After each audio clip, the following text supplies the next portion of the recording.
Hello বন্ধুরা, আজকে আমি নিয়ে চলে এসেছি একটা দারুণ ট্রিক্স। কি ট্রিক্স সেটা এখন আপনাদের সাথে আমি শেয়ার করব।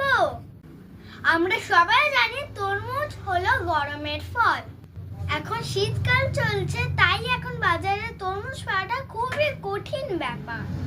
তবে এই কঠিনটাকে আজকে আমি সহজ করতে চলে এসেছি। তো সেই পদ্ধতিটি কি, চলুন জেনে নিই। আমাদের প্রত্যেকের বাড়িতে সবসময় অনেক শসা থাকে। সেই শসা দিয়ে আজকে আমি তরমুজটা বানাবো। তো দেখুন বন্ধুরা, এখানে আমি নিয়ে নিয়েছি শসা আর চিনি। তো এই জিনিস দুটোকে মিশিয়ে আজকে আমি বানাবো তরমুজ। তো আমি এখানে নিয়ে দেব এক টুকরো শসা আর তার উপরে ছড়িয়ে দেব কয়েক দানা চিনি।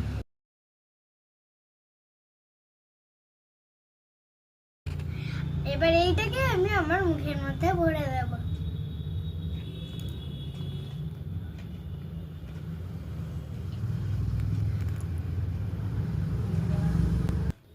পুরো তরমুজ। আর যদি বিশ্বাস না হয় তাহলে এক্ষুনি বাড়িতে ট্রাই করুন। আর আমায় কিন্তু কমেন্ট করতে ভুলবেন না।